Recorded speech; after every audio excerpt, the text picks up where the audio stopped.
உள்ளமெங்கும் தேனாய் அருள் பெருகும் திருவாசகத்தை பேச பேச உள்ளம் முருகிவிடும்.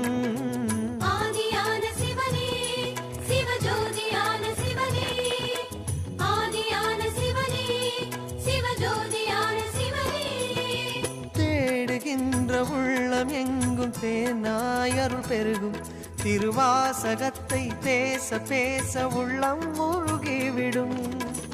சித்தி நிலை தருகின்ற சிவனே அருணேச, ஜீவமுக்தி அருள்கின்ற தவனே சோனேச. உன்னை சுற்றாமல் உயிரில் உயிரில்லை, உன் மண்ணை பணியாமல் உயும் வழியில்லை. ஒரு பித்தனும் பிறையினை சூடிய பேரருளத்தனும் நீதானே.